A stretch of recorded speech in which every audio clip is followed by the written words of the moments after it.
حضرت عبداللہ بن وہب علیہ رحمہ فرماتے ہیں کہ بنی اسرائیل میں ایک نوجوان تھا جو اہل دنیا سے الگ تھلگ ایک عبادت خانے میں اللہ کی عبادت کیا کرتا تھا۔ وہ ہر وقت یاد الہی میں مشغول رہتا۔ کچھ بدباطن لوگ اس نوجوان سے حسد کرنے لگے اور انہوں نے یہ فیصلہ کیا کہ جس طرح بھی ہو اس نوجوان کو ذلیل کر کے چھوڑیں گے۔ اس طرح حاسدین کی وہ جماعت ہر وقت اس عابد الزاہد نوجوان کو ذلیل کرنے کی فکر میں سرگرداں رہنے لگی۔ بالآخر ان کے گندے ذہنوں میں یہ خیال آیا کہ فلاں عورت جو بہت زیادہ حسین و جمیل اور فاحشہ ہے، اس کو لالچ دے کر اس بات پر راضی کیا جائے کہ وہ عابد نوجوان کو اپنے فتنے میں مبتلا کرے۔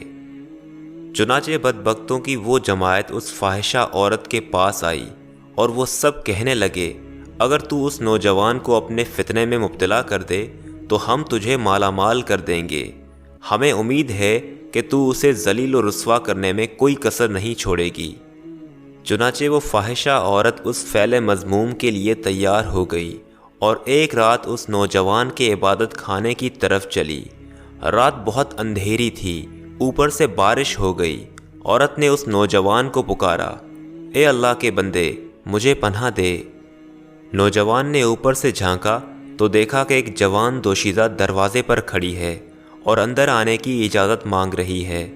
اس نوجوان نے سوچا کہ اس وقت اتنی رات گئے کسی غیر محرم عورت کو داخلے کی اجازت دینا خطرے سے خالی نہیں۔ چنانچہ وہ نوجوان واپس اندر چلا گیا اور نماز میں مشغول ہو گیا۔ عورت نے دوبارہ آواز دی، اے اللہ کے بندے، باہر بہت زیادہ بارش ہو رہی ہے اور سردی بھی شدید ہے، خدارا مجھے ایک رات کے لیے پناہ دے دے۔ بار بار وہ عورت یہی التجا کرتی رہی۔ آخر کار نوجوان نے ترس کھاتے ہوئے اسے پناہ دے دی اور خود ذکر و اذکار میں مشغول ہو گیا۔ فاحشہ عورت سینہ کھولے نیم عریاں حالت میں اس نوجوان کے سامنے آئی اور گناہ کی دعوت دیتے ہوئے اپنا آپ اس کے سامنے پیش کر دیا۔ باحیا نوجوان نے فوراً نگاہیں جھکا لی اور اس سے دور ہو گیا۔ وہ دوبارہ اس کے پاس آئی اور گناہ کی دعوت دینے لگی۔ نوجوان نے کہا، اللہ کی قسم میں ہرگز یہ گناہ نہیں کروں گا جب تک میں یہ آزما نہ لوں کہ اگر میرا نفس گناہ کرے تو کیا وہ اس گناہ کے بدلے جہنم کی آگ برداشت کر لے گا۔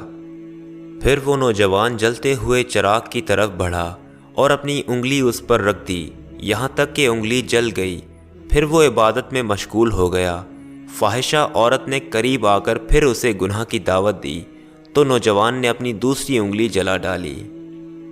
اسی طرح وہ فاحشہ عورت بار بار اسے گناہ کی دعوت دیتی رہی اور وہ نوجوان اپنی انگلیاں جلاتا رہا۔